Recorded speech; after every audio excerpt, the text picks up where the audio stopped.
Selamat datang di channel Educam Ganesha. Sebelum kita mulai, biasakan kita berdoa terlebih dahulu dan meminta file kepada admin agar pembelajaran lebih terstruktur. Oke, kita langsung saja ke teori SBMPTN Biologi di bab sistem pencernaan. Poin pertama ada alat pencernaan. Di sini saya sudah lampirkan gambar dari alat pencernaan manusia. Teman-teman bisa perhatikan gambarnya, sudah ada keterangannya di dalam gambar tersebut. Dari alat pencernaan, yang pertama ada gigi. Gigi ini terbentuk dari tulang atau dentin yang strukturnya terdiri dari mahkota gigi, leher, dan akar. Lalu ada 3 macam gigi. Yang pertama ada gigi seri, gigi taring, dan gigi geraham. Di sini untuk gigi susu itu terdapat 20 gigi, di mana seri atas ada 4 buah, seri bawah 4 buah, taring atas 2 buah, taring bawah 2 buah, geraham atas 4 buah, dan geraham bawah 4 buah. Lalu untuk gigi tetap terdapat 32 gigi yang terdiri dari seri atas 4 buah, seri bawah 4 buah, taring atas 2 buah, taring bawah 2 buah, geraham kecil atas 4 buah, geraham kecil bawah 4 buah, geraham besar atas 6 buah, dan geraham besar bawah 6 buah. Selanjutnya ada lidah. Lidah ini berfungsi sebagai pengecap makanan, mengatur letak makanan dalam mulut, dan membantu menelan serta mendorong makanan. Di sini ada bagian-bagian lidah. Yang pertama adalah ujung dan tepi lidah, 2 pangkal lidah, 3 dasar lidah, 4 badan lidah, 5 dorsum, dan yang ke-6 papila. Di sini juga ada gangguan dari penyakit pada lidah. Yang pertama ada kandidiasis, 2 sindrom lidah berbulu, 3 makroglosia, 4 tongutit, 5 kelumpuhan otot genioglossus, dan yang ke-6 sindrom lidah terbakar. Oke, selanjutnya ada kelenjar air liur. Kelenjar air liur ini menghasilkan cairan yang berguna untuk memperlicin makanan dan melapisi makanan supaya tidak melukai organ pencernaan. Ada 3 kelenjar ludah. Yang pertama ada kelenjar parotis, terletak di bawah daun telinga di antara otot pengunyah dengan kulit pipi. Lalu yang kedua ada kelenjar submandibularis yang terletak lebih ke belakang dan ke samping dari kelenjar sublingualis. Dan yang ketiga adalah kelenjar sublingualis yang terletak di bawah lidah. Salurannya menuju lantai rongga mulut. Selanjutnya adalah kerongkongan.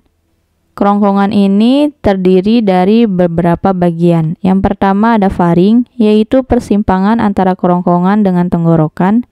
2 ada epiglotis, yaitu katup yang memisahkan rongga kerongkongan dengan rongga tenggorokan. Epiglotis ini menutup tenggorokan sehingga makanan tidak masuk ke saluran pernafasan.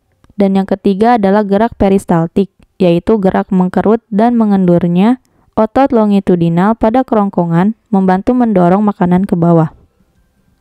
Selanjutnya adalah lambung. Di sini ada bagian-bagian lambung. Yang pertama adalah kardiak yang terletak di bagian atas sebagai pintu masuk makanan dari kerongkongan.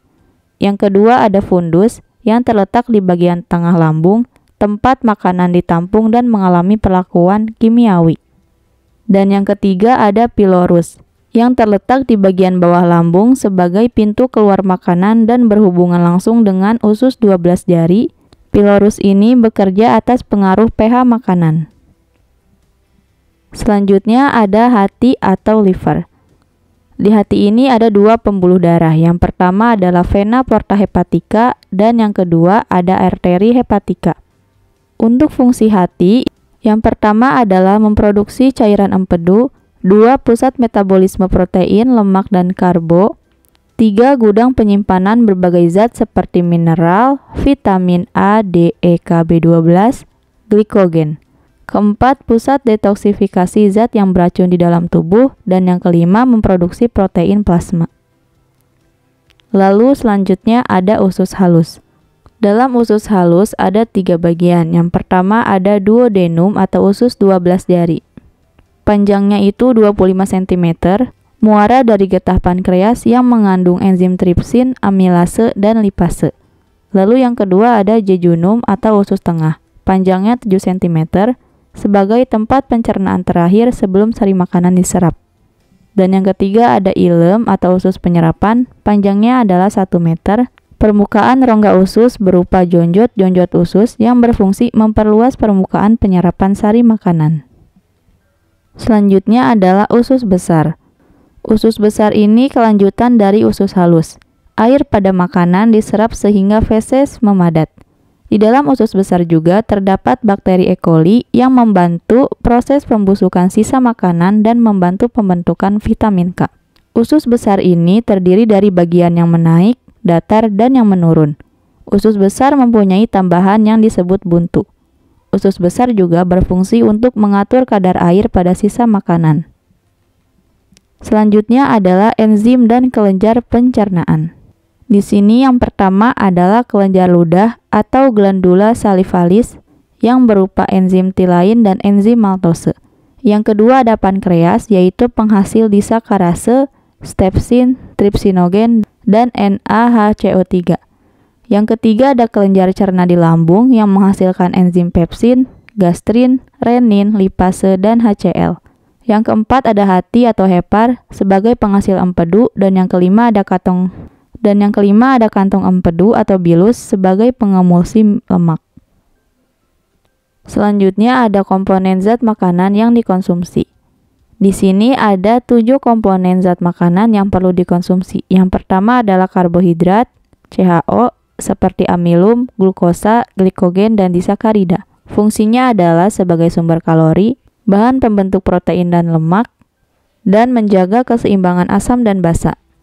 Lalu yang kedua adalah protein atau CHON yang tersusun oleh asam amino esensial dan non-esensial dan fungsinya sebagai pertumbuhan dan perkembangan, pembentuk jaringan baru dan enzim, mengganti bagian tubuh yang rusak, pembentuk enzim, antibodi, dan hormon, menjaga keseimbangan asam dan basa, dan sebagai penghasil kalori sebesar 4,1 kalori per gram. Lalu yang ketiga adalah lemak atau CHO yang tersusun oleh asam lemak dan gliserol yang fungsinya sebagai sumber utama kalori sebesar 9,3 kalori per gram, pelindung alat tubuh, cadangan makanan dalam kulit, pelarut vitamin A, D, E, K, dan bantalan lemak dari faktor luar. Yang keempat ada vitamin larut air seperti vitamin B dan C. Yang kelima ada vitamin larut lemak seperti vitamin A, D, E, dan K.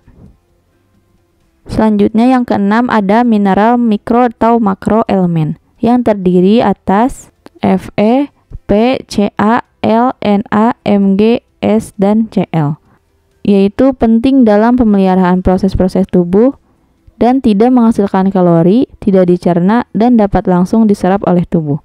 Dan yang terakhir yang ketujuh adalah air atau H2O yang fungsinya sebagai bahan pelarut, pengaktif enzim metabolik, memelihara homeostatis, dan memperlancar proses enzimatis. Selanjutnya adalah gangguan dalam sistem pencernaan. Yang pertama ada sumbing, yaitu kelainan bagian bibir dan palatum. 2 ada appendistis, yaitu radang usus buntu. Yang ketiga ada peritonitis, yaitu infeksi pada rongga perut. Yang keempat ada serostomia, yaitu produksi air liur sedikit. Yang kelima ada parotitis atau gondong. Yang keenam ada ulkus atau tukak lambung karena infeksi. Yang ketujuh ada konstipasi atau sembelit. Yang kedelapan ada maldigasti, yaitu kelebihan makanan di lambung. Lalu ada sistem pencernaan pada mamalia. Di sini ada dentisi dan jenis makanan. Yang pertama ada hewan karnivora atau hewan pemakan daging.